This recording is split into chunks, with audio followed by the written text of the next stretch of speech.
Hey, what's up? Welcome back to another video.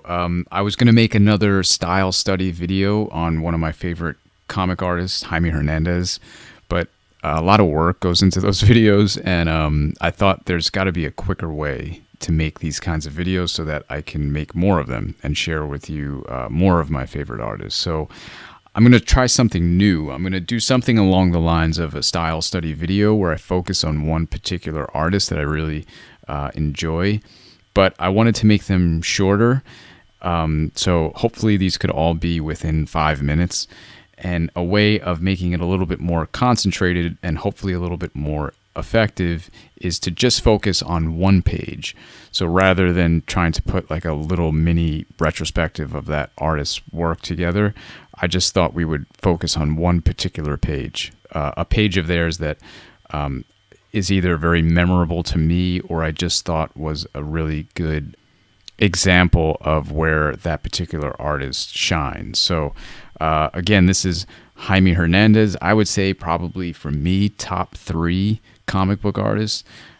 Super inspirational, incredibly talented black and white comic artist. So if you're not familiar, he's most known for Love and Rockets, which is a series that he works on with his brother Gilbert, and they each have their own stories and own worlds, and there's a little bit of overlap between those worlds. And his characters actually age and grow in real time, which is pretty interesting, and I think kind of makes the characters that much more believable and memorable. So the series has been running since, I think, the early 80s, and it's still running to this day. And so the main characters, who all started off in their probably late teens, early 20s, are now like in their 50s or something like that. And they look it. They've actually, over the decades, have put on weight, and they have wrinkles and all that. So I'm not familiar with any other comic series where the characters actually age in real time. So I think that's a pretty interesting touch. Just artistically, I thought that this page was a really great example of some of Jaime Hernandez's sort of mastery when it comes to working with just black and white.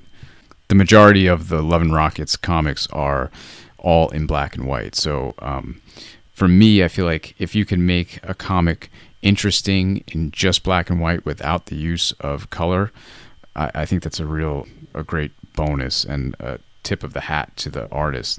So let's zoom in here a little bit more. Whoops. Having some technical difficulties here. All right. I thought we could just start really with this last panel. This is probably my favorite panel on this page. This page is actually, it looks like a photograph of the original art. So when this was printed, the blacks were like completely flat, but here I love that you could actually see the brush strokes and where he filled things in. As far as I could tell, and as far as I know from reading some of his art books, he actually uses pen more than brush. I think he just uses brush to fill things in, but it's mainly various types of pens and quills that he uses. There's such a really great use of black and white here, especially in this like nighttime scene. It almost feels like the white is just kind of carved out of larger black areas, very like almost sculptural in that way. And when you're showing something at night, you have the choice of actually filling in the sky in black, or you could kind of leave that open. And if this were maybe going to be printed in color, you could leave that up to the colors to show sort of like a night sky and maybe some stars or something like that. But here, Jaime chose to fill the whole thing in with black. This panel is really primarily filled with black, but there's so much information and so much stuff going on. It reads so well that this is nighttime. This is like a lively, almost maybe late Saturday night kind of vibe. You can almost like hear what that scene sounds like. There's so much information in such a graphic way. So there's not a lot of little lines and little details, but he has so much information in there in such a simplistic way. And I feel like that's sort of like the sign of someone who really knows what they're doing. Here, these three panels over here is a really great example of the character acting that is so prominent in his stories and his characters. The facial expressions, the movement, really awesome stuff. It really moves the story along, and again makes these characters kind of come to life and feel alive in your minds while you're reading this stuff. I also love that just gradient of the sky going from solid black into these like different cross-hatchy kind of textures. So awesome. And you can see his style has gone through quite an evolution as he has evolved himself as an artist. So this was probably in the earlier days of Love and Rockets. I think this is from the Death of Speedy short story. This is probably like the mid 80s. So this is a little bit more, I would say, slightly more like, I don't know, realistically detailed. Sometimes his work can get really cartoony. I think right here in this first panel is an example of when the characters, when he kind of zooms out a little bit, he'll only do like little dots for eyes and little things like that. Very almost like cartoony, Archie inspired, which I think is really cool. Also, if you look here, you can see just the use of silhouette.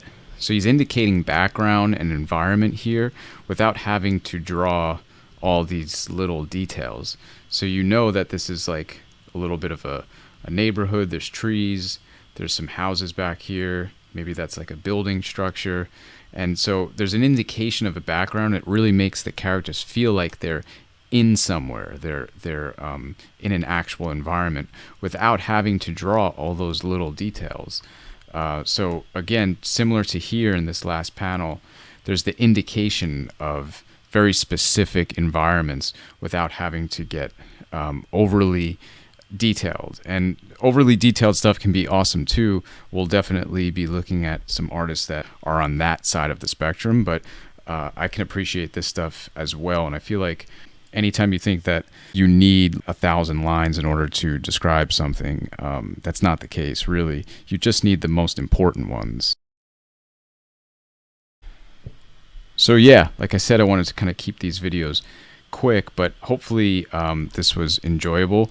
If you're already a fan of Jaime Hernandez's work, or this is the first you're seeing of it, if so, I recommend checking out more of his work. I'll leave some links down below if I could remember of where you can possibly find some of his other stuff. And yeah, let me know if you like these shorter kind of like artist showcase style study videos. And leave any comments below too if you have any artists or particular pages that you'd like me to look at. I have a whole bunch that I'm really looking forward to sharing. So yeah, stay tuned for more of these. And thanks for watching. I'll catch you in the next one. Bye.